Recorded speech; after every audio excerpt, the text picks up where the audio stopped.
interpeller les responsables de l'ONESI. Nous sommes dans une année préélectorale. Bientôt, on va lancer la révision de la liste électorale.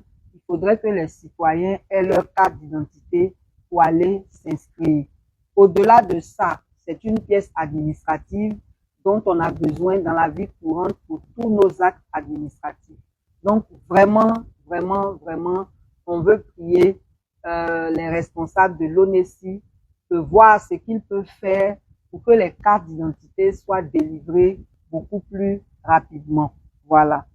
Catégorisation des diplômes. On a été saisi par certaines personnes qui se plaignent et on l'a constaté effectivement dans les communiqués de certains concours. Il y a une catégorisation au niveau des diplômes. On lance un concours donné, par exemple le concours de la magistrature, et puis on va vous dire par exemple que c'est les diplômes à partir de 2016 qui sont valables. C'est-à-dire que tous ceux qui ont obtenu leur diplôme avant 2016 ne peuvent pas participer au concours. Et ça, c'est une discrimination qui n'a pas de raison. Parce qu'on ne peut pas comprendre qu'on puisse brimer, qu'on puisse exclure certains citoyens d'une compétition qui est ouverte à tous. Même si le diplôme est de 1960, le gars, il vient compétir s'il correspond aux critères.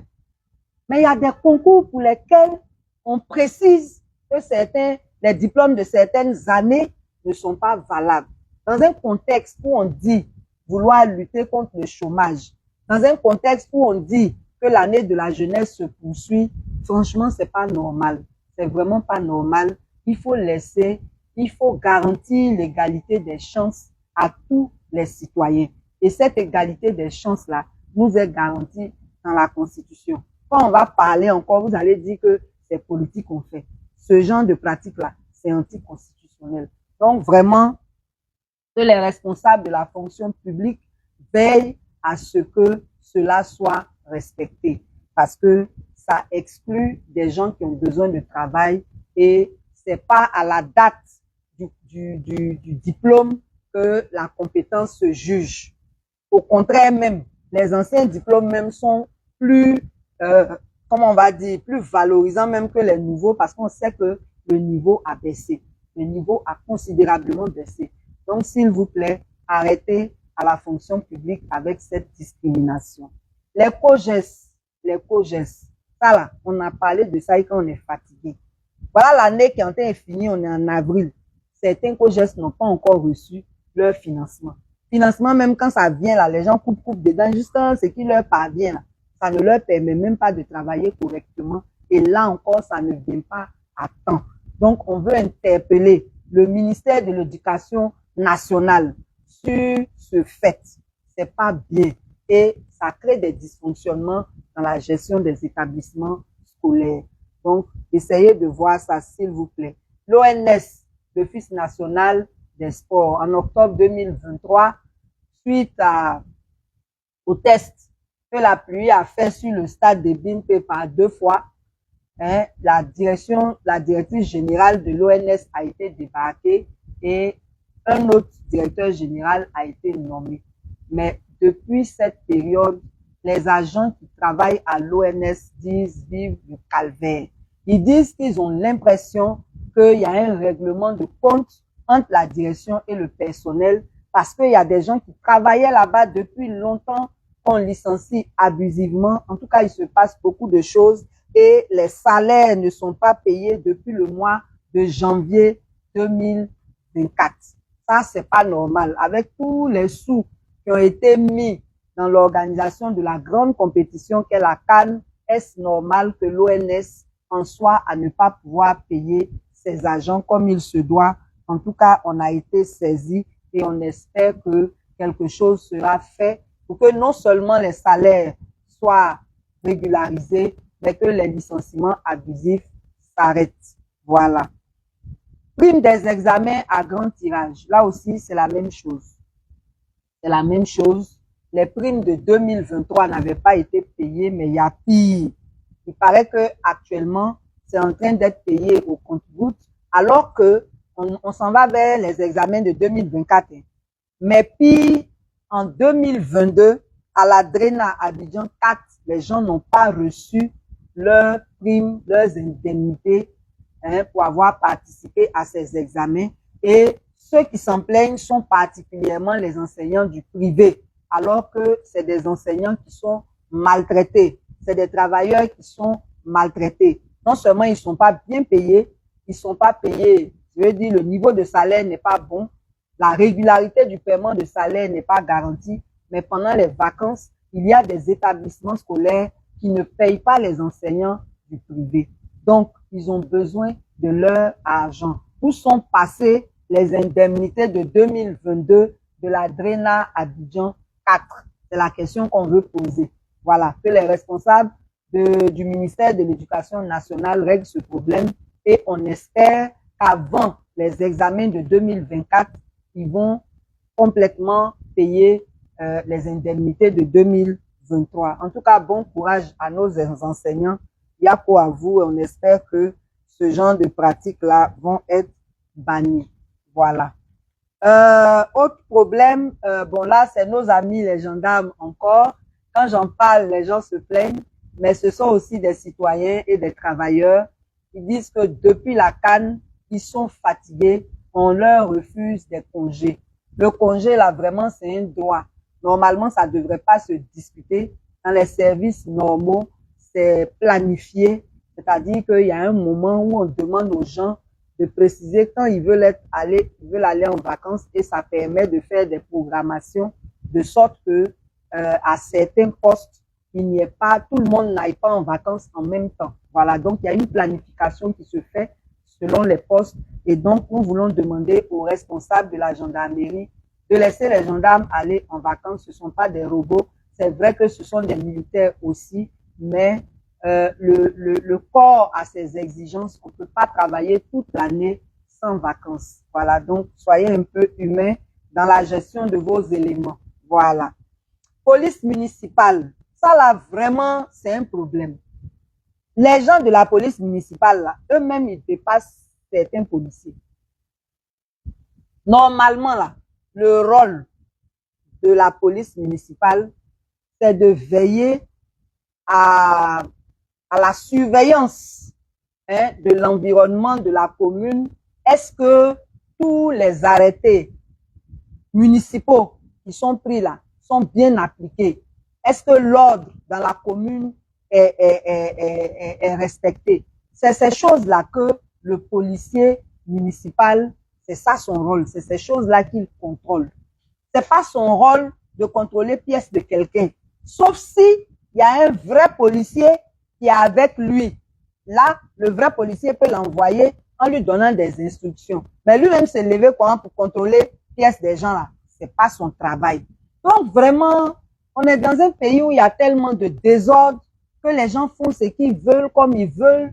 Il y a les populations aussi ne connaissent pas leurs droits, donc on abuse d'elles. C'est ainsi que hier à Yopougon-Bagnon, il y a un policier municipal qui s'est permis d'arrêter un petit de 15 ans, l'accusant de vol. Il a pris le petit devant ses parents, il l'a envoyé chez lui, il l'a menotté de 8h à 19h. Actuellement, l'enfant est malade. Et les parents sont allés se plaindre à la police sans suite. Ils sont allés se plaindre à la gendarmerie sans suite. C'est le lieu aussi d'interpeller nos policiers et nos gendarmes. Parce que ceux qui sont bien formés là, ils font pas ça. Les déchets que vous avez introduits dans tous les corps après la crise là, c'est eux qui gâtent le nom de chaque corps. Sinon, un policier normal, on ne peut pas venir lui signaler une situation comme ça. Un gendarme normal, on ne peut pas venir lui signaler une situation comme ça et puis ça ne va pas quelque part. Pourquoi? C'est pas sérieux. Et le monsieur, il s'en fout, il est là, bon, parce que la police n'a rien dit, la gendarmerie n'a rien dit, il nargue même les parents. Le petit est malade, il ne veut pas contribuer à ses soins, alors que c'est ce qui a été demandé. Franchement, on a un problème dans ce pays-là. Il faut qu'on le règle rapidement. Parce qu'on est dans l'insécurité totale. On est dans l'insécurité totale. Il suffit que quelqu'un connaisse quelqu'un à la gendarmerie ou à la police. Même si tu as raison, là, tu vas rester là-bas. Il y a un problème. On ne peut pas continuer comme ça. Et dans toute la chaîne, depuis le policier ou le gendarme jusqu'au procureur, Il y a ces pratiques-là. Les gens abusent de leur pouvoir. Et il faut que ça s'arrête. Il faut vraiment que ça s'arrête. Parce que c'est trop. C'en est trop. C'en est vraiment trop. On nous a signalé le cas de M. Aouzi à Yamoussoukro. On va prendre le temps de bien se renseigner. Sinon, on nous a dit quel procureur est derrière. Hein? C'est pas parce que vous êtes procureur que si vous avez un problème personnel avec quelqu'un, vous allez régler ça avec la justice. Alors que vous-même, vous n'avez pas raison. Il y a un problème. C'est tout ça qu'on appelle les abus. C'est tout ça qu'on appelle les abus. Et ça, c'est pas sérieux. Actuellement, là, M. Aouzi, là, il est à la brigade de recherche de Yamoussoukro, hein, et on nous a expliqué les choses. Mais on va tout vérifier et puis on va venir parler de ça ici. Si c'est pas réglé, en tout cas, c'est ce qu'on va faire. Parce qu'on ne peut pas continuer comme ça. D'honnêtes citoyens qui font leur travail, parce que vous avez un certain grade, vous venez les piéger dans des situations et puis après, c'est vous encore qui prenez le dessus pour les brimer. On ne peut pas continuer comme ça. 56e promotion de l'ENS. Promotion Dominique Ouattara. Depuis 17 mois, ils n'ont pas reçu leur rappel. Depuis 17 mois, ils n'ont pas reçu leur rappel. Ils ont été affectés le 29 novembre 2022. Donc, comme ce sont les filleuls de la première dame, ceux qui la connaissent, là, allez lui dire que ces filleuls, la fonction publique en train de les maltraiter. 17 mois sans leur rappel. C'est pas normal. Il y a tellement de choses anormales dans ce pays. Les déguerpis, ça là aussi, là, c'est un sujet qu'on ne va pas laisser. Parce qu'eux-mêmes aussi, ils ne laissent pas. On va vous rappeler qu'il y a deux catégories parmi les déguerpis là. Il y a des déguerpis qui sont victimes de projets, on va dire, financés par des bailleurs. Normalement, les projets financés par des bailleurs, on ne devait pas avoir de problème. Parce que ces projets-là sont soumis à études d'impact environnemental et social. Et à l'issue de l'étude d'impact environnemental et social, il y a un plan d'action de réinstallation qui est élaboré pour les personnes affectées par le projet. Et c'est le plan d'action de réinstallation qui prescrit toutes les formes d'indemnisation qui doivent être appliquées à ces populations affectées-là. Et en général, ça se passe dans un calendrier très clair où il y a des réunions avec les populations, on les recense sans problème, on discute avec elles, on négocie leurs compensations, on les paye et c'est quand on finit de les payer qu'on prend possession du site, on peut raser maintenant le site. C'est comme ça que ça se passe. Malheureusement, depuis quelques années, cette procédure n'est plus respectée. Même le 4e pont sur lequel vous circulez là, il y a encore des populations sur le 4e pont qui n'ont pas été indemnisées. Mais il faut reconnaître que sur le 4e pont, 95% de ces populations-là ont été indemnisées, sauf les 5% qui restent. Et ça, c'est sur le site de Boribana. Boribana qui fait 21 hectares, il y a 7 hectares qui étaient affectés par le 4e pont et c'est les populations de ces 7 hectares-là qui ont été indemnisées à 95%. Le reste des 21 hectares qui restent, les 14 hectares qui restent là, les gens n'ont pas été indemnisés. Et eux, ils ne sont pas dans le cadre du 4e pont. Mais voilà un projet financé par les bailleurs qu'on appelle le projet de la ligne 1 du métro. Là-bas, là, non seulement les personnes qui sont affectées par le projet n'ont pas été indemnisées et ils ont cassé leur maison, mais en cassant là, ils ont débordé pour toucher 200 familles qui n'étaient même pas dans l'emprise. Et actuellement où je vous parle, toutes ces personnes-là n'ont pas été indemnisées, elles sont dans les problèmes. Les problèmes même font qu'il y en a qui meurent. Les problèmes font qu'il y en a qui meurent. Maintenant, l'autre catégorie là, c'est les projets que l'État mène directement. Comme ils ont cassé GESCO, ils ont cassé Banco, ils continuent de casser là. Où le district a commencé là. Et cela même, c'est encore plus grave parce que là, l'État n'a pas de compte à rendre aux bailleurs, il vient, il fait du mal à ses propres populations et puis il avance. Donc vraiment, voilà la saison pluvieuse qui a commencé.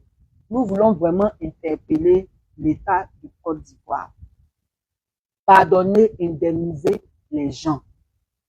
Quand le district a commencé pour apaiser les gens au Conseil des ministres du 13 mars 2024, ils ont pris des mesures. Mesures là, on ne voit pas l'application. Cellules même, on dit, on a créé pour faire le suivi des déguerpissements là. Cellules là, on ne voit pas les gens de cellules là. On leur écrit, ils ne répondent pas. Et les fameux 250 000 pour le relogement, on dit, on va payer là. Ils ont commencé à GESCO, ils n'ont pas encore fini à cause des magouilles. Les gens de GESCO disent qu'ils ont 112 propriétaires de cours, 549 locataires. Ceux qui ont commencé à payer là, ils disent qu'il y a 203 propriétaires de cours et 1191 locataires. On ne sait pas où ils ont enlevé tout ça là parce que il y a eu les listes que les déguerpis ont faites qui sont des listes fiables parce que vous n'avez pas fait de recensement avant de casser. Donc, c'est les propriétaires là qui savent qui sont leurs locataires. Mais en dehors des responsables des déguerpis, les gens contactent des chefs de communauté, ils contactent les mairies et puis on ajoute des noms. Ça s'en va au ministère, le ministère même ajoute des noms. Finalement, il y a des personnes qui sont victimes qui n'ont rien reçu. L'argent même qui ne suffit pas là, il y a des gens qui n'ont pas reçu. Et puis, il y a des gens qui n'ont pas droit, qui ont reçu. C'est ceux-là, vous avez vu à la télé, ils étaient contents là. On n'a pas cassé leur maison et puis on leur donne l'argent. Pourquoi ils vont dire qu'ils sont contents? Et c'est la triste réalité dans laquelle nous sommes. Tous les autres n'ont rien reçu. Tous les autres déguerpis des autres sites n'ont rien reçu. Et le pire, leurs enfants sont en train de perdre leur année scolaire. Jusqu'à aujourd'hui, le ministère de l'Éducation n'a pas réagi par rapport à ça. Normalement, partout, les parents ont pu se réfugier.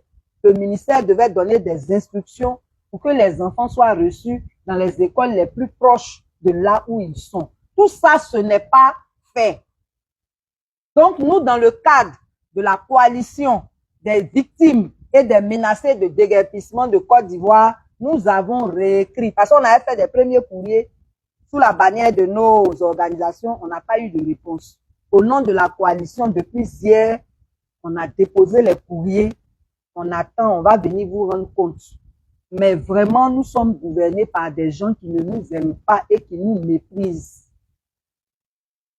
Vous ne pouvez pas venir casser la maison de quelqu'un. Vous dites que vous avez pris des mesures, vous ne vous pressez même pas pour appliquer ces mesures-là. Pendant que vous dormez dans vos maisons climatisées, il y a des gens qui sont sur les gravats. Gravats là même encore, on dit on va venir enlever. Et puis ils vont où? Ils vont où? Ces derniers temps-là, les pluies sont très violentes avec des orages. Ils vont où avec leurs enfants? Il y a déjà des morts, des vieux comme des enfants. Vraiment, il y a un problème. Donc ici, on veut interpeller le Premier ministre. Parce que c'est chez lui, la cellule-là est logée. La cellule-là, elle n'a qu'à travailler. Nous, on veut la voir, on veut parler avec elle. Pour lui soumettre les cas qu'elle est censée régler. Vraiment, c'est pas possible. C'est compliqué. Hein? En tout cas, on est dessus, on va pas laisser. Et tous ceux qui sont victimes de déguerpissement, nous vous invitons à rejoindre notre coalition. C'est dans la solidarité que nous obtiendrons quelque chose pour chacun de vous. Si les gens vous aimaient et vous respectaient là, ils n'allaient pas vous faire subir tout ça. C'est ça qu'on appelle pompiers pyromanes là. Ils vous font du mal après, ils font semblant de vous aider. Aide là même là, vous-même vous voyez que ça vaut rien. Mais pour vous parvenir encore, c'est problème.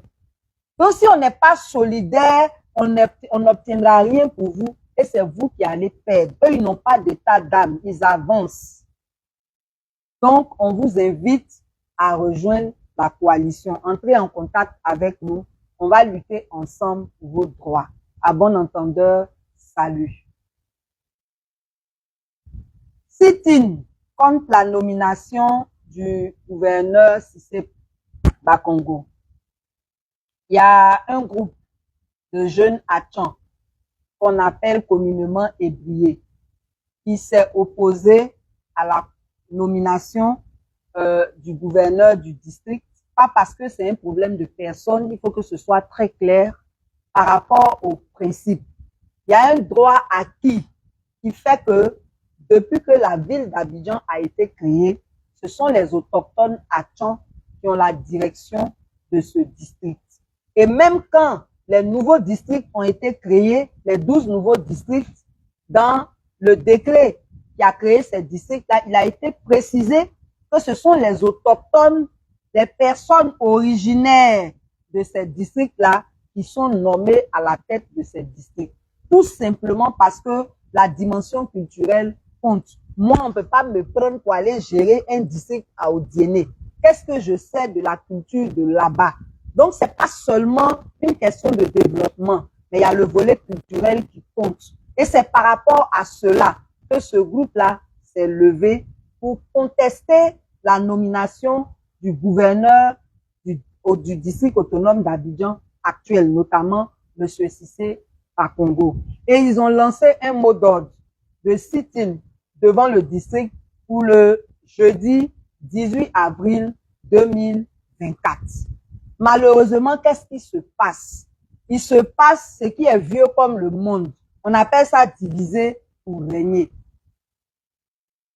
Pendant que les jeunes Atchans ne sont pas contents que le district ait échappé aux Atchans, les vieux Atchans corrompus, eux-mêmes, ils prévoient une journée d'hommage pour dire merci au chef de l'État pour tout ce qu'il a fait pour les Atchans. Et ça va se passer le 27 avril à Songo. Voilà le contexte dans lequel on est. Et tous les problèmes que nous avons dans ce pays-là, c'est parti des divisions. Comment vous-même, qui devriez le revendiquer, qui devriez soutenir vos jeunes, c'est vous qui prenez le contre-pied. Et ce groupe-là a écrit au préfet d'Abidjan pour dire qu'ils allaient manifester le 18. Le préfet d'Abidjan leur répond par un refus. Eux aussi, ils ont répondu pour dire que ce n'est pas autorisation, ils demandent. Selon la Constitution, là, ils ont le droit de manifester pacifiquement. Le préfet les reçoit le jeudi dernier pour essayer encore de les dissuader. Les jeunes gens maintiennent leur manifestation. Donc, dimanche là, c'est les chefs maintenant qui les convoquent pour leur dire de laisser tomber. Comment on peut défendre nos droits dans ces conditions? Comment? Comment? Comme c'est une affaire entre les Atchans, nous, on ne peut que commenter, mais c'est vraiment dommage. C'est vraiment dommage. C'est vraiment dommage. J'espère que les voitures, les cellulaires, tout ce qu'on vous a promis, qui fait que vous vendez votre dignité là, j'espère que vous allez l'emporter au paradis avec. Parce que c'est tellement nul, c'est tellement malheureux, c'est tellement grave, cette façon de trahir votre peuple. On l'a dit depuis le début, ce n'est pas un problème de personne, c'est un principe qu'on défend. C'est un principe qu'on défend. Mais bref, on voulait juste vous faire le point de la situation, souhaiter bon courage à ces jeunes. Finalement, il y a eu une rencontre entre eux et puis le gouverneur.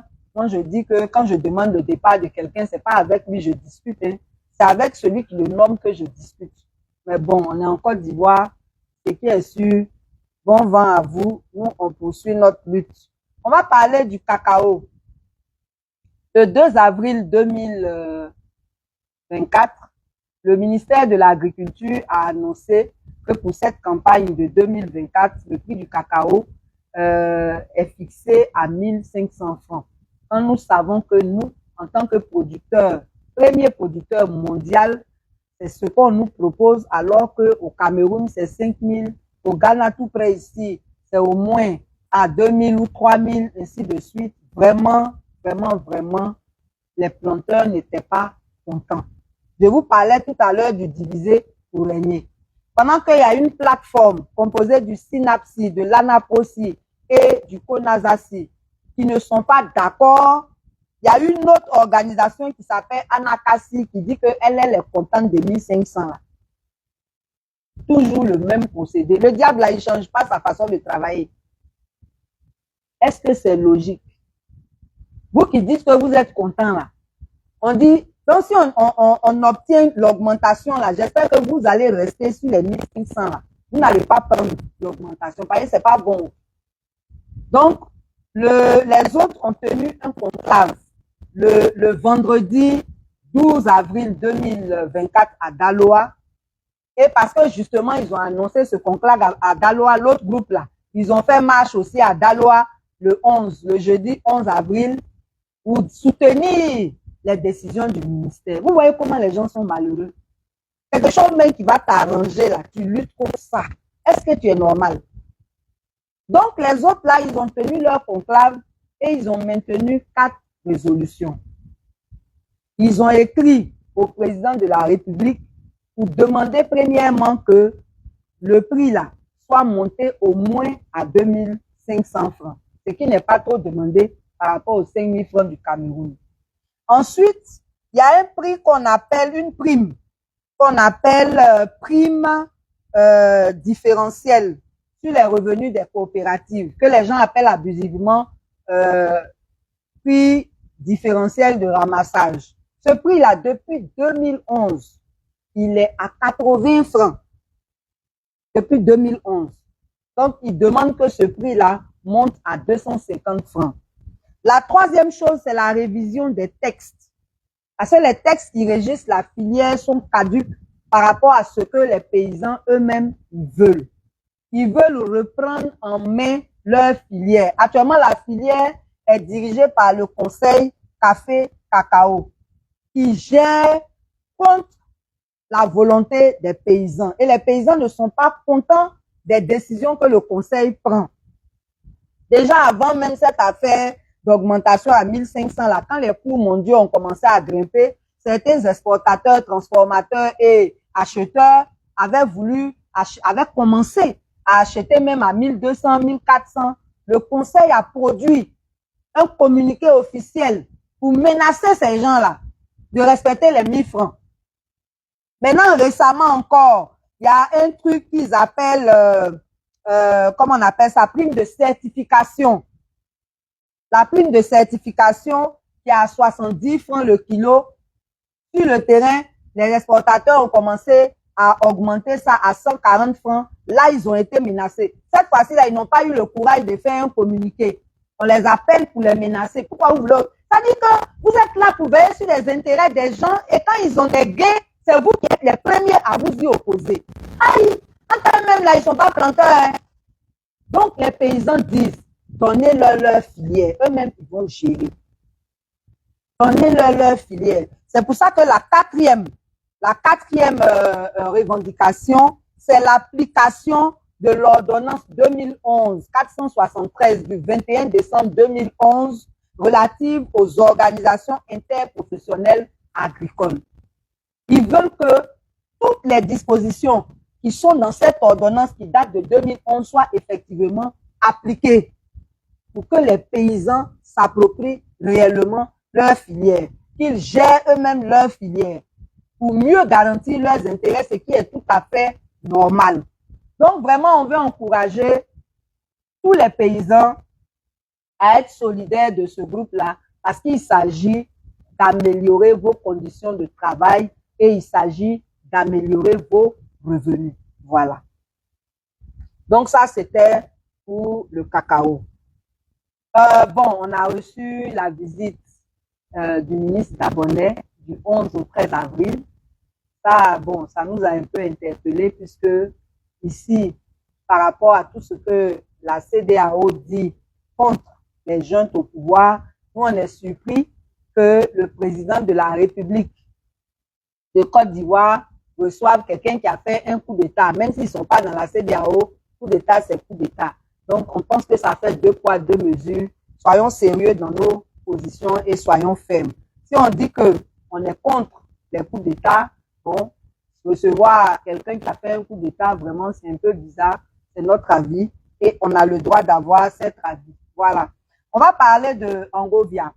Mais avant de parler de Angovia, on va revenir sur un point qu'on vous avait promis, on n'a pas oublié. On vous a dit qu'on allait réagir sur la façon dont le 11 avril a été pris par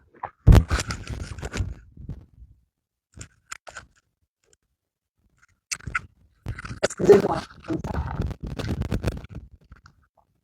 Sur la façon dont le 11 avril a été, enfin, on a dit célébré diversement. En tout cas, pour nous autres, les Ivoiriens qui ont vécu les faits au moment de tous ces événements malheureux, est-ce qu'on peut dire que c'est le triomphe de la démocratie ou le déclin de la démocratie que le 11 avril 2011 a sonné? On voulait en parler dans ce direct, mais on va faire un focus spécial dessus que vous allez recevoir certainement sur la toile ce soir ou au plus tard demain matin pour vous dire clairement ce qu'on en pense. On ne veut pas mélanger ça avec ce direct. Mais vraiment, il faut qu'on travaille à rétablir les faits et à rafraîchir les mémoires de ceux qui ont perdu leur mémoire. Voilà.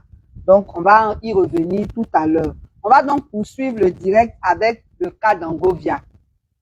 C'est vraiment très grave ce qui se passe là-bas. C'est un village qui est dans la sous-préfecture de Nibessou, dans le département de Bois-Flé. Il y a 7 villages qui sont concernés par l'installation d'une mine qu'on appelle Perseus Mining. C'est une mine australienne, paraît-il. Et depuis que cette mine est là-bas, il y a beaucoup de problèmes. Normalement, quand une mine doit s'installer dans une zone, selon le code minier, il y a un contrat entre cette mine-là et les populations, les villages qui sont concernés, parce que c'est leur terre qu'ils vont exploiter. Et dans le contrat, on précise tout ce que les paysans gagnent à donner leur terre pour cette exploitation. Donc, normalement, c'est un contrat gagnant-gagnant. Et l'application de ce contrat est en principe encadrée par le ministère des Mines et par les autorités administratives. Dans le cas de ce village-là, ou du moins de ces villages, puisqu'il y a 5 villages qui sont concernés, mais celui d'Angovia est le plus proche de la mine. Il se trouve que ce contrat-là, il n'est pas respecté. Les paysans ne gagnent rien à l'existence de cette mine chez eux, alors que la mine s'est permis de clôturer leur terre. Parce que normalement, avant de commencer à fonctionner, ils ont fait une étude d'impact, ils ont évalué les cultures qu'ils vont prendre, ils ont évalué les terres qu'ils vont prendre. Et donc, il y a une indemnisation des cultures qui est faite, mais il y a aussi une indemnisation du foncier qui est faite, en principe. Il se trouve que dans les négociations, il y a une partie qui n'était pas d'accord avec les coûts qui ont été offerts. Et comme il y a toujours le divisé pour régner, il y a une minorité qui a accepté les coûts qui n'étaient pas bons. Et l'autre groupe, d'accord, et jusqu'aujourd'hui, ça fait 2 ans que la mine là fonctionne là-bas. Et ils ont clôturé les terres. Ça veut dire que toi, par exemple, on a encore indemnisé, on a clôturé ta cacaoyère, tu ne peux même pas aller récolter ces fruits-là. Si tu sautes la clôture, tu as empiété sur la propriété, alors qu'on n'a pas fini de t'indemniser. Donc, dans ce cas-là, puisque c'est la majorité qui n'a pas été indemnisée, les villageois ont des problèmes parce que leur ils n'ont pas eu ce qu'ils devaient avoir en retour. Les activités de la mine produisent des poussières qui polluent l'eau. Ça dit l'eau là, ça tue même les animaux. Donc imaginez les hommes. Ils ont des maladies pulmonaires et ils sont maintenant dans un tel contexte. La mine devait construire même un centre de santé et puis faire le monitoring de la santé des populations. Tout ça là, rien n'est fait. On n'a pas construit d'école, on ne leur a rien donné. Et tout ça, c'est avec la complicité de certains chefs de village et la complicité de certains dans l'administration. Voilà le pays où on est. On exproprie les gens à longueur de journée et puis il n'y a rien. Parce qu'il y a toujours des complicités administratives, judiciaires derrière toutes ces expropriations. Et les citoyens sont désemparés. Donc là-bas, les gens ont tenu une réunion. Ils ont tenu une réunion parce que même les jeunes du village, on ne les embauche pas de façon durable. Si tu as fait maximum 2 ans, on t'enlève. On met quelqu'un d'autre. Donc, c'est compliqué. C'est compliqué. Le contrat n'est pas respecté. Les gens ont tenu une réunion avec le ministère des Mines le vendredi 5 avril. Après cette réunion-là, la réunion n'ayant pas été concluante, les jeunes n'étaient pas contents. Ils ont érigé des barrages pour empêcher les camions de la mine de passer. Mais quand c'est comme ça, là, dans un contexte normal, les jeunes sont fâchés. Le chef appelle les jeunes, on parle avec eux, enfin, on trouve une solution. Non, non, la gendarmerie de la mine est venue frapper les jeunes là. Et puis on a ramassé certains pour les envoyer en prison. Ceux qu'on a ramassés là, il y en a qui venaient du champ. Il y en a qui ont été pris parce qu'ils ont eu malheureusement la curiosité d'aller voir ce qui se passait. Et c'est dans ça, 13 personnes ont été arrêtées, ont été torturées. Il y a une femme là même, on dit, elle venait du champ avec son bébé. Ils ont enlevé le bébé là sur son dos, on l'a jeté quelque part là-bas. On a pris la maman pour partir. Elle n'était même pas dans les manifestations. Là, il y a des femmes qui ont eu leur menstru. Elles n'avaient rien pour se protéger pendant 3 jours à la gendarmerie. On a frappé les gens. Il y a les images des blessures.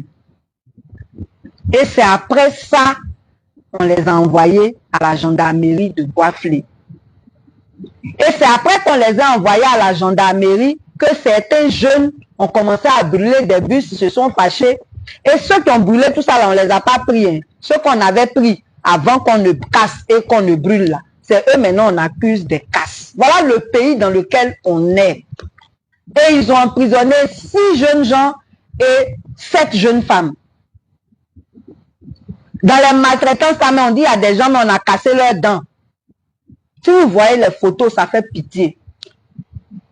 Donc voilà, des gens qui souffrent parce qu'ils ont pensé accueillir le développement. Des gens qui souffrent parce qu'ils ont fait confiance à l'administration pour les protéger. Sinon, il y a des points ici, là, il y a l'or là-bas, et puis les gens disent qu'ils ne veulent pas. Ils ne veulent pas qu'on exploite. Et puis ça reste comme ça. Parce que quand on fait les enquêtes de Komodo et d'Inkomodo, là, il suffit que le village refuse, là. On ne peut pas aller s'installer sur cette terre. Mais des gens qui ont voulu faire confiance au développement, c'est devenu problème sur leur tête. Simple, eux, ils ne peuvent pas boire parce que c'est pollué. Et il y a la violence là-bas. Les gens ont créé des fumoirs. Vous savez que partout, il y a les histoires d'or là. C'est compliqué. Il y a des guerres de gangs, il y a plein de choses. En tout cas, l'environnement sécuritaire s'est considérablement dégradé. Mais aujourd'hui, là, nous, on parle là. C'est par rapport aux jeunes qui sont emprisonnés. Des gens qui n'ont rien fait. C'est-à-dire que parmi ceux qu'on a emprisonnés là, il n'y a pas quelqu'un qui a fait barrage dedans. Et tous ceux qui ont été emprisonnés l'ont été avant qu'il n'y ait les casses. Donc, on ne peut pas les accuser et on ne devrait pas les accuser des casses. Donc, on veut vraiment porter cette affaire à la connaissance de l'opinion et interpeller le procureur de Bois-Flé pour qu'il fasse son travail. Il faut que ces jeunes-là, ils ne sont pas encore auditionnés. Hein. Il paraît que c'est mercredi, on a les auditionner. Depuis, on les a pris là. On veut interpeller le procureur pour qu'il veille à ce que la procédure soit respectée et que ces jeunes-là soient libérés parce qu'ils n'ont rien fait.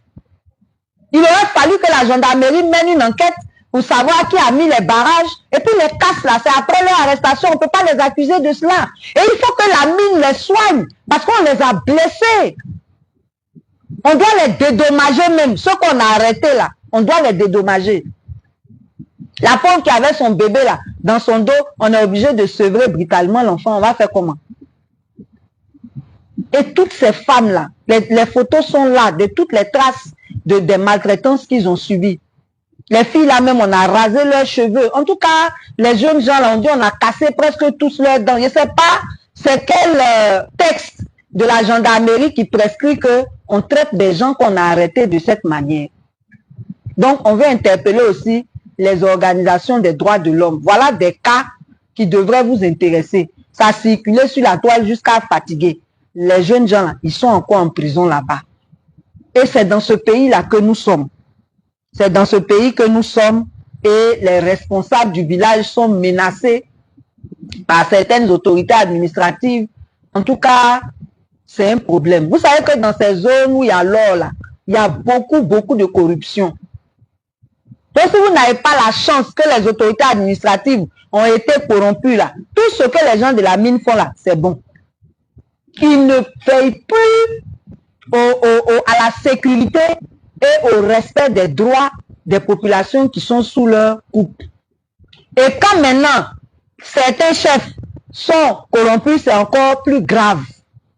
Donc vraiment, il y a aux populations de tous ces villages-là et que chacun prenne ses responsabilités pour que ces villages-là entrent dans leurs droits. Sinon, donnez leur terre et puis retournez chez vous en Australie là-bas. S'il n'y a pas l'or là-bas, c'est votre problème. Mais vous ne pouvez pas venir sur les terres des gens, faire un contrat avec eux, ne pas respecter ce contrat et en plus les maltraiter, les emprisonner, les tuer même parce que des gens qui ne peuvent même pas avoir l'eau potable dans leur propre village, c'est un problème. Et le dynamitage dans le cadre de l'exploitation de l'or, là, ça a fissuré des maisons. Ça a fissuré des maisons. Des maisons que les gens eux-mêmes, ils ont construites là. Vous ne les avez pas dédommagées, vous ne respectez pas les contrats, vous êtes en train encore de faire écrouler leur maison. C'est quelle affaire? C'est pas normal. On dit qu'ils exploitent en moyenne 250 kilos d'or par mois. En moyenne. Ça veut dire que ça peut être plus. Et c'est dans ça là, les villageois n'ont rien. Rien du tout. Jusqu'à ils sont allés clôturer leur terre. Terre que vous n'avez pas fini de payer là. Vous clôturez, on ne peut plus toucher. Égal à celui qu'on a surpris en train d'aller récolter quelque chose là-bas. Simple récolte. En tout cas, vraiment, nous, on porte ça à la connaissance du public pour dire que le peuple est trop maltraité. Le peuple est trop maltraité. Et comme plusieurs autorités administratives sont corrompues, ils font pas leur travail. Ça là, c'est pas la faute du président de la République. Il peut pas être partout. C'est pas la faute aussi. Ceux qui sont sur le terrain, qui devaient remonter les bonnes informations là, c'est eux qui font pas leur travail. Donc moi, je conseille au cadre de ces villages-là d'aller porter plainte contre la société des mines avec le contrat qui a été signé. Allez porter plainte. On dit la justice est corrompue là, mais dans la justice là, il y a des gens qui font leur travail. Et si on communique autour de cette démarche, même les plus corrompus là, ils n'oseront pas parce qu'on va les exposer. Allez porter plainte. Pleurer là, ça ne sert à rien. Ils respectent le contrat ou bien ils quittent vos terres. C'est tout. On ne peut pas continuer comme ça, c'est pas possible. Ils n'ont même pas les moyens de scolariser leurs enfants. Ils n'ont pas les moyens de se soigner. Pendant que des gens profitent de leur or. Pourquoi? C'est pas sérieux. On ne peut pas signer un contrat en ayant l'intention manifeste de ne pas le respecter. Et les gens doivent subir les conséquences tout seuls pendant que vous vous enrichissez sur les ressources de leur terre. Pourquoi? En tout cas, partout où ça se passe là, levez-vous. S'il faut qu'on crée une coalition, on va créer une coalition. Venez nous voir. Nous, on va vous conseiller des avocats. Vous allez les poursuivre. C'est quoi?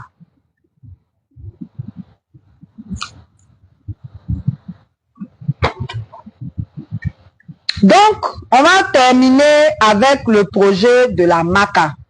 J'ai dit le projet encore. On est dans les projets. Avec le sujet de la MACA, il y a longtemps que nous avons parlé de nos amis les prisonniers, mais leurs conditions de détention ne se sont pas améliorées. Quand on dit maison d'arrêt et de correction, le côté arrêt là, c'est arrêter les gens. Mais quand on dit correction, ça veut dire que quand les gens sont là-bas, on crée les conditions pour qu'ils s'améliorent. Certains apprennent des métiers, ainsi de suite. Nous, notre MACA qui est devenu PPA là, il n'y a rien de tout ça là-bas. Avant, il y avait quelques ateliers même de formation. Avec la Covid, tout ça là s'est arrêté et jusqu'aujourd'hui, rien n'a repris. Et il y a une ONG qui s'appelle Don't Forget Them qui a investi pour construire un centre de formation en restauration. Et ce centre de formation-là avait un triple avantage. Le premier avantage, comme son nom l'indique, c'est qu'il forme des prisonniers.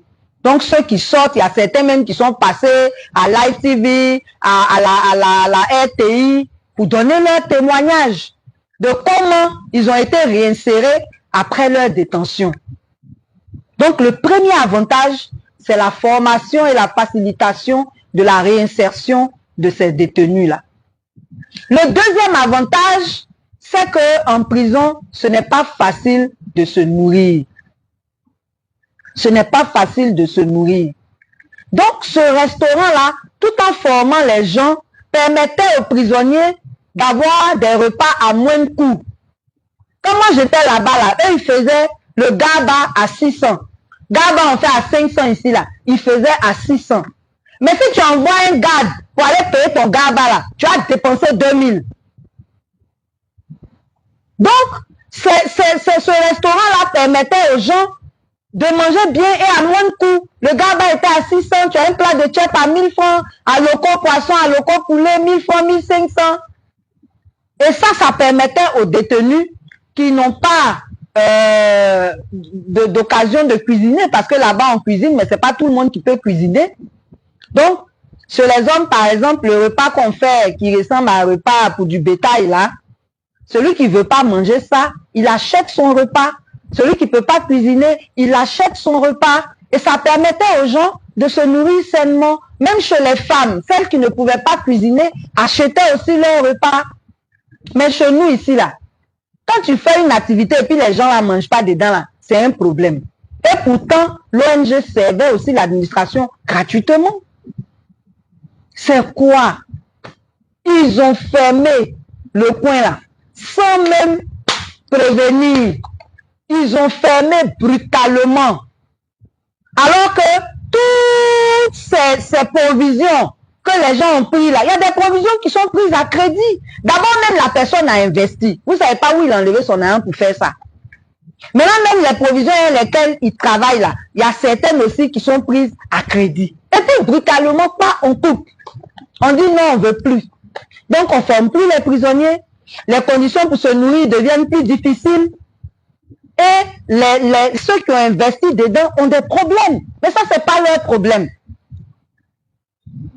Et aujourd'hui, je vous parle, ça c'est la traite des gardes. Ils vont aller payer Gaba des gens à 2500 encore. Ils vont recommencer à maltraiter les prisonniers. Donc nous, on s'interroge, l'administration pénitentiaire, là, leur rôle c'est quoi? Ou bien on vous a dit que quand on envoie les gens en prison, là, c'est pour aller les tuer. Si c'est ce qu'on vous a dit, dites-nous, parce que toutes les décisions que vous prenez sont contre les prisonniers. Vous avez arrêté ça là, c'est pourquoi. Donc nous, on veut donner un message à ceux qui connaissent le ministre de la Justice. Il est ministre, mais il n'a qu'à descendre un peu. Il n'a qu'à aller visiter les prisons. Il n'a qu'à aller voir comment ça se passe sans prévenir. Parce que quand vous faites les visites et puis vous prévenez là, il y a des gens en cache, il y a des choses en cache. Et puis on vous fait visite guidée, on vous fait passer là où on pense qu'il y a des choses acceptables. On était là-bas, on sait comment ça se passe. Quand on fait visite là, nous autres, on ne rentre pas dans nos cellules. Parce qu'ils savent que s'ils rentrent là-bas, nous, on va parler. Et ils maltraitent les prisonniers. Et les conditions sont de plus en plus difficiles.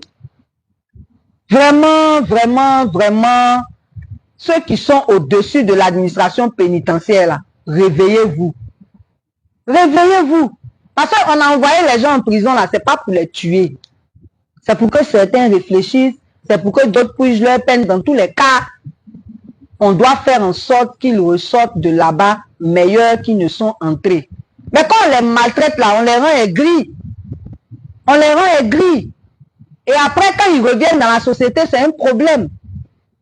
Mais vraiment, l'administration pénitentiaire exagère. Et quand on leur répond, ils ont peur de nous rencontrer. Alors que nous là, on veut vous faire des propositions pour que vous fassiez mieux votre travail. Hein?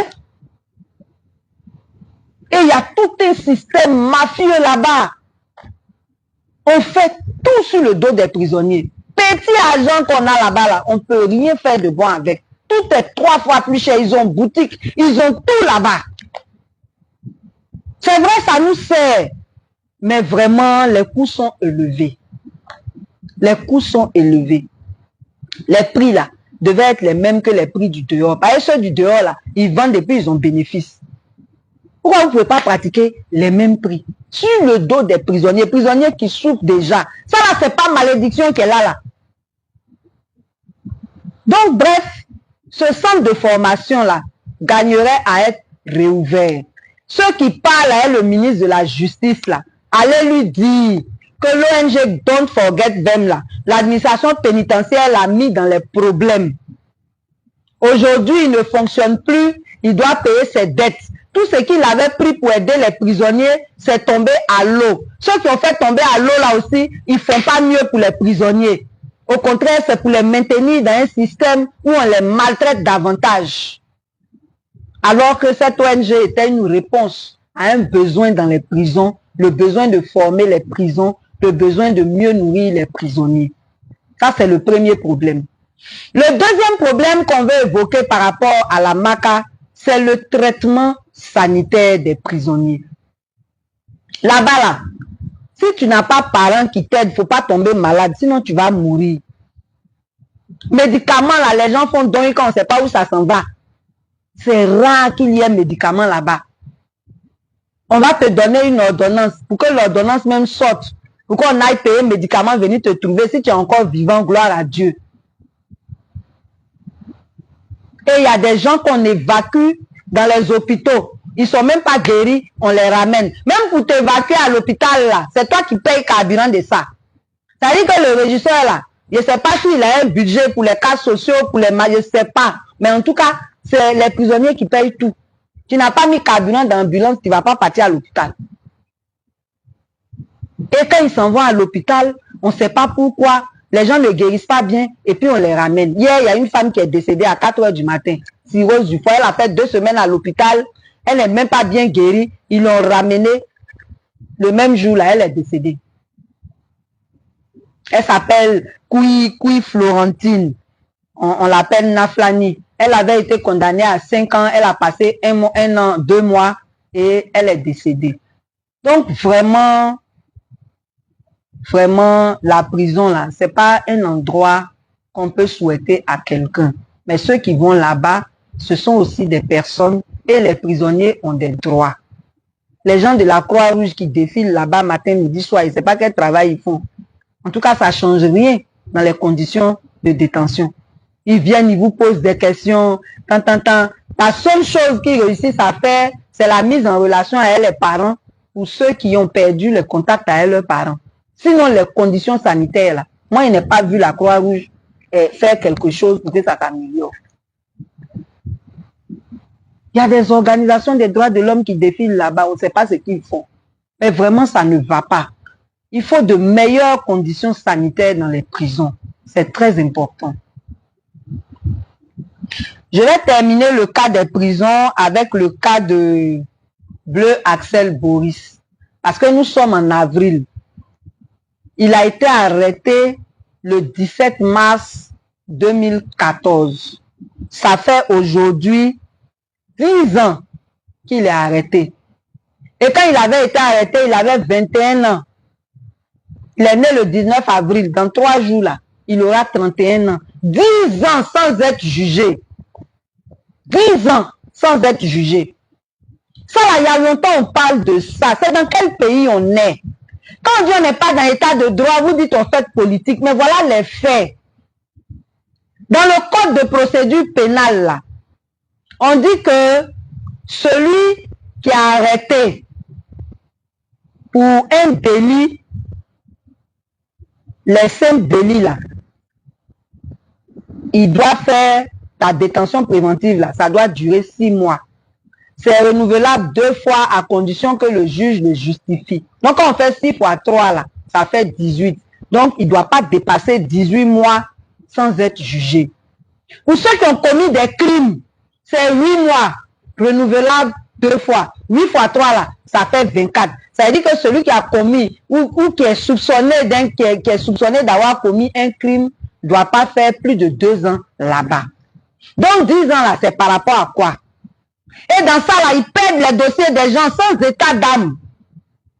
Et ils sont en liberté dans leur magouille, avec leurs enfants, ils sont contents, et puis ils perdent le dossier d'enfants des gens. Donc il y a des gens même là, on les a jugés, le PV de leur jugement là, c'est pas arrivé à la MACA, donc on doit le libérer et puis on ne sait pas. Donc on peut te juger, même te donner un an, parce que ton dossier n'est pas arrivé à la MACA, parce que tu n'as personne pour suivre ton dossier, tu as tapé 5 ans même cadeau avant qu'on se rende compte qu'on s'est trompé. Et puis ça là, personne ne va te dédommager. Et c'est comme ça on joue avec la vie des gens. Nous, tout le monde ne voit pas, mais Dieu là, il voit. Hein. Cette façon de faire là. On n'a pas obligé quelqu'un à être dans le système judiciaire. Si tu es parti travailler là-bas, il faut bien faire ton travail. 10 ans de la vie d'un jeune, sans jugement.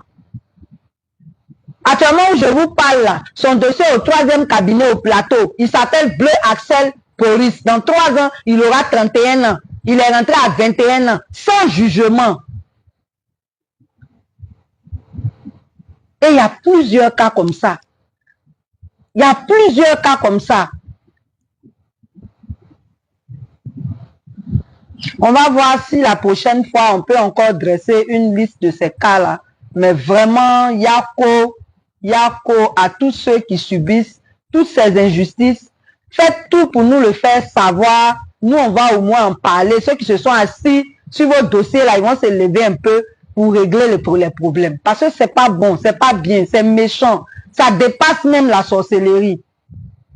Donc voilà le cas de Bleu Axel Boris, 3e cabinet. Il a fait 10 ans sans être jugé. On avait perdu son dossier. Les gens ont dû batailler pour qu'on puisse reconstituer son dossier. Il est encore en prison. Donc, pour aujourd'hui, on va s'arrêter là. On va donner les annonces de ACI et puis on va se séparer. Nous avons prévu une formation le 11 avril 2024. C'est une formation de tous les membres de ACI. Donc, ceux qui sont membres de ACI, apprêtez-vous, surtout ceux qui sont à l'intérieur du pays. Le 11, on a choisi un samedi pour permettre à ceux qui sont à l'intérieur de venir. C'est une formation très importante. Nous avons décidé d'avoir un groupe parlementaire en 2025 ou 2026, ça dépend de la date qu'ils vont choisir. Et donc, il faut que nos bases bougent. Mais pour que nos bases bougent, vous-même, vous devez être formés. Il y a des gens qui s'en vont faire campagne de députés et puis ils disent qu'ils vont construire des routes. C'est pas le rôle du député. C'est pas le rôle du député. Donc, vraiment, il faut que vous veniez savoir ce que c'est que le rôle du député. À partir de là, et puis on va vous former aussi sur certaines valeurs démocratiques et citoyennes, sur les idéologies politiques. Vous serez outillés comme ça. Après, quand vous allez sur le terrain là, vous savez de quoi vous parlez. Vous pourrez pour répondre à toutes les questions. Vous pouvez lever tous les équivoques et vous pourrez former les gens. Surtout, allez leur dire sur la base de quels critères on choisit un député. Comme il y a 2025, on va coupler les deux. Sur la base de quels critères aussi, on choisit un président. Comme ça, ceux qui ont l'argent à gaspiller là, quand ils vont venir vous donner là, vous prenez. Mais maintenant, vous êtes informés et vous êtes formés sur ce sur quoi vous devez vous baser pour choisir quelqu'un. La transparence du système électoral là, on va s'en occuper autrement. Mais déjà, il faut que les populations soient informées. C'est l'occasion aussi d'encourager les gens à faire leur CNI. N'attendez pas la gratuité. Je disais ça la dernière fois. Vous dépensez plus de 5 000 dans mèche, les femmes là. Les jeunes gens, quand c'est pour aller boire là, vous dépensez aussi plus de 5 000. Prenez vos 5 000 francs pour aller faire vos pièces. Et c'est pas seulement par rapport aux élections. Les pièces servent dans tous les actes civils. Chacun a besoin de ça. C'est pas normal même qu'un citoyen n'ait pas de pièces. Donc, allez faire vos pièces. Soyez responsables. Arrêtez de vous faire biberonner. Quand vous parlez du Sénégal, là, ils ne se sont pas levés comme ça pour réussir ce qu'ils ont fait. C'est parce que là-bas, il y a une conscience citoyenne que nous, on n'a pas ici.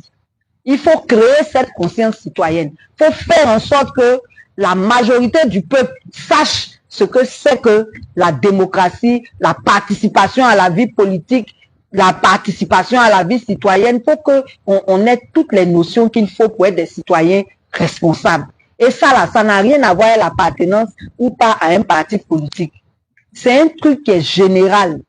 C'est important. C'est nécessaire. Après, maintenant, vous vous plaignez, les gens que vous votez là, quand ils vous font du mal, vous pleurez. Mais c'est parce que vous n'avez pas réfléchi avant de les choisir. C'est ça. C'est ça qui est là. Donc vraiment, on espère que la majorité des membres de ACI vont prendre leurs dispositions pour participer à cette formation. On lance aussi un appel pour des fonds. On vous l'a dit, nous sommes déterminés à travailler pour notre pays, mais nous n'avons pas de moyens. Et les conditions ont été créées pour ne pas que nous en ayons. Heureusement qu'il y a un Dieu qui existe.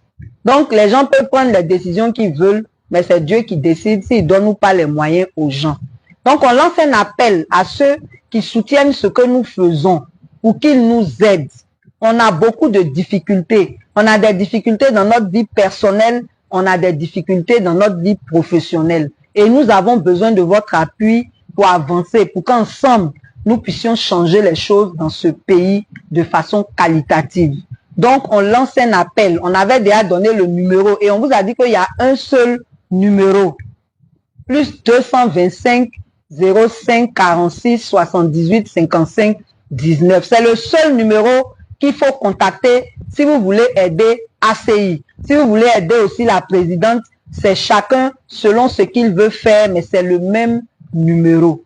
Donc vraiment, nous vous encourageons et ne pensez pas qu'il y a des petits dons. C'est plusieurs petits dons là qui deviennent beaucoup. Et le principe que nous avons lancé, c'est que sur un an, certains prennent un engagement. Tu peux dire, moi, je donne 1000 francs. Tu peux dire, moi, je donne 10 000. Tu peux dire, moi, je donne 100 000. C'est chacun selon ses possibilités. Mais tu peux prendre l'engagement chaque mois de donner quelque chose pour que nous puissions avancer sur le terrain.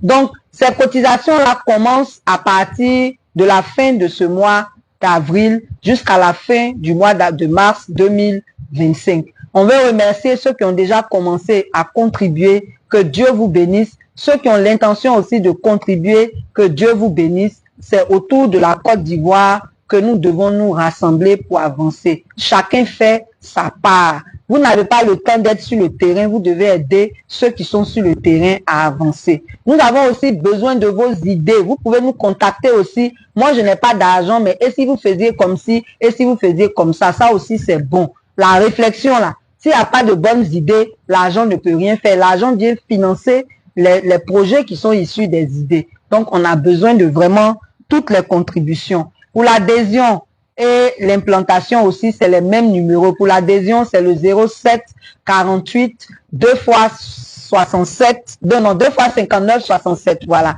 Le 07 48 2 fois 59 67, c'est pour les adhésions. Là aussi, c'est le seul numéro pour les adhésions. Il va vous donner les conditions d'adhésion, mais en attendant que vous les satisfassiez, il vous inscrit dans le groupe de votre commune de résidence pour que vous puissiez déjà commencer à vous familiariser avec les autres membres de ACI de la ville où vous habitez. Il y a un groupe aussi pour la diaspora. On a même eu une réunion en ligne le samedi passé, 13 avril, ça s'est très bien passé. On va continuer comme ça. Et si les autres groupes aussi veulent nous solliciter pour des réunions... Après avoir écouté toute l'intégralité de cette vidéo de Pulchuring Ballet, je vous dis vraiment, une fois de plus, il faut acclamer cette femme et il faut apporter tout votre soutien à cette femme-là. C'est une femme qui, je pense, a fait la prison plus que beaucoup d'hommes politiques en Côte d'Ivoire. Parce que vous savez, il y a des gens qui entrent en prison en sortant, ils ont la crainte, ils ont la peur, ils changent leur langage tout de suite. On peut seulement regarder même les Boudou aujourd'hui, on peut regarder Soro qui est en exil, on peut regarder tous ses compagnons qui sont sortis de prison, ceux qui l'ont trahi. On peut regarder ceux même qui n'ont jamais fait la prison, mais qui ont seulement eu l'impression qu'ils pouvaient faire la prison, comme ils ont changé de veste. On peut regarder les Pascal Lafing et ça, tout ce grand monde-là, qui dès qu'ils entendent parler de prison, ils ont peur et ils fuient. Ou alors ils ont peur et ils changent de veste. Cette femme n'est pas pareille. Des fois, je me demande même où elle puise son courage. Des fois, quand on regarde cette femme, on se dit, ouais, elle est la preuve qu'il faut donner aux femmes la place qu'elles méritent et il faut les respecter. Pulchuring Ballet dénonce matin, midi et soir. Et souvent, elle dénonce même pour ceux qui l'arrêtent. Vous avez vu dans cette vidéo qu'elle dénonce même pour les gendarmes, pour des policiers, pour des militaires qui ont besoin de repos. Et donc, depuis la Cour d'Affaires des Nations, ils n'ont pas pu obtenir le repos. Ils sont toujours en train de travailler. On les accumule avec le travail, on les étouffe. Ils sont asphyxiés par le travail. Pas parce qu'ils sont dans les forces de l'ordre qu'il faut forcément les obliger à travailler jusqu'à croyant qu'ils sont des robots. Ce sont aussi des êtres humains qui ont besoin de temps de repos, qui ont besoin d'être proches de leur famille, qui ont besoin d'autres choses par moment. Il faut respecter cela et sans jamais abuser d'eux. Il faut une femme courageuse comme elle pour le dire. Elle dénonce aussi des personnes qui n'ont pas encore reçu d'indemnité sur des endroits comme des ponts, partout où on a pris des terrains, où on a détruit des maisons, où on a changé des vies, où on a chassé des personnes. Elle dénonce pour le bien. Elle a l'habitude de mettre des pétitions sur les sites internet, sur les réseaux sociaux pour que nous puissions signer avec elle, pour que certaines demandes puissent être relancées, réveillées. Elle a souvent pris position pour même la connexion internet. Elle a souvent pris la position pour aider des personnes défavorisées. Elle s'est souvent déplacée dans des villages, dans d'autres religions, dans des campagnes, pour aller voir ce qui se passe et pour apporter une intégralité de son soutien à ces gens-là. Et pour ça, elle a subi plusieurs fois les arrestations, les humiliations, mais quand elle est sortie, elle est toujours restée debout, elle a toujours regardé droit devant, elle s'est toujours battue.